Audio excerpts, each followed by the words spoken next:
Anyway, good morning, everybody. A little bit of an overview about me to start off with. I'm a serving police officer. I've been a police officer now 30 years, coming towards the end of my life's time, I think, to be quite honest with you, whereas most of you are just beginning.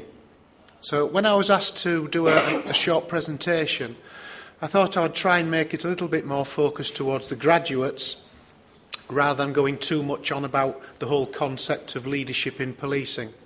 So hopefully give you a little bit of guidance, one or two interesting ideas, and particularly things for you to think about for the future. Now then. The concept of policing, to be quite honest with you, it doesn't matter which country you are working in or which partners, international partners you work with. Criminality is criminality.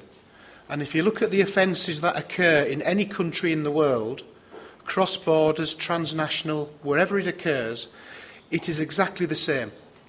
Whether it's murder, rape, theft, smuggling, drugs, human trafficking, it still exists no matter where it goes.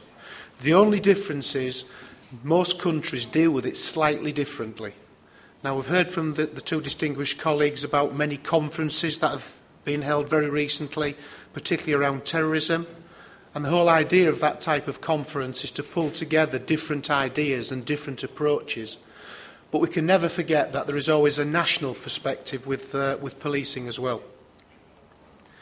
And within each national perspective, and I'll use the Turkish National Police here, your structures of how you investigate police actions, how you deal with incidents, how you record crime, etc., and how your judicial system works, again, is very different to the United Kingdom, and I would have thought quite a lot of other countries around the world as well. So that has an impact on policing, as does how you deal with people.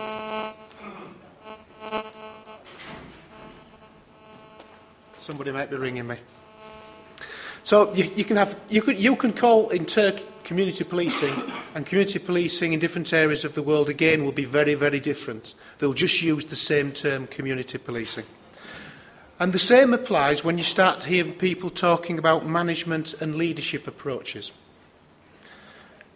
When I first was involved in this project, there was discussion around what was supervision, what was leadership, what was management, and at what level in the organisation that actually comes in, and whether or not you have to be a middle manager before you even become a leader.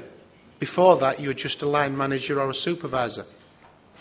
I don't think we've really bottomed that. We might have that discussion this afternoon. So from my perspective, what's the difference between leadership, management and supervision?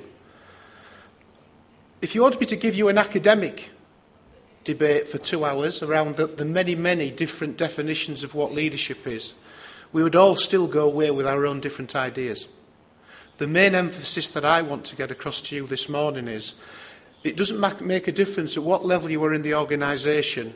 You invariably will be a supervisor, you will manage, and you will be seen as an element of a leader.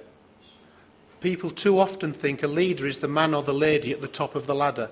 It isn't. Not in my perspective, and certainly not from the United Kingdom's perspective.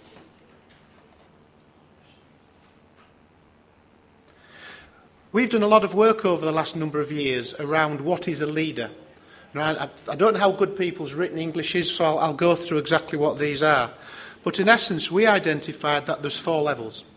You either are leading others, so even as young officers, young graduates leaving your academy, you deal with an incident, you are leading people. So you have a leadership role right from the very time you step outside.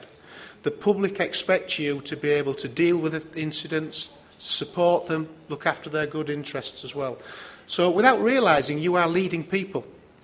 You are telling people in the street what to do. You are telling people at a road accident where you want them to put the vehicles, managing the incident. That is still a low level, but it's still leadership. But I think the main focus upon this very, very important project for me is around leading teams. And that is first line, second line supervision. And that is where, for me, and I will cover it on a later slide, that is where the big impact on operational effectiveness comes. A lot of this presentation will be looking towards you and praising you for your future activities. And I'm not criticising senior officers. Senior officers have a very clear vision, a very clear mandate, and a very different role in leadership and management than you do. But you still need to realise very clearly that you have a very, very important role in that. As you start going further up the ranks and you become higher ranking, you will then find that you don't just supervise the people you work closely with or two positions below you, but as you start going up, you start managing a number of teams. So if you've got 5 teams working over a 24-hour period in Ankara, at the moment, first-line supervisors, you'll just be responsible for your team.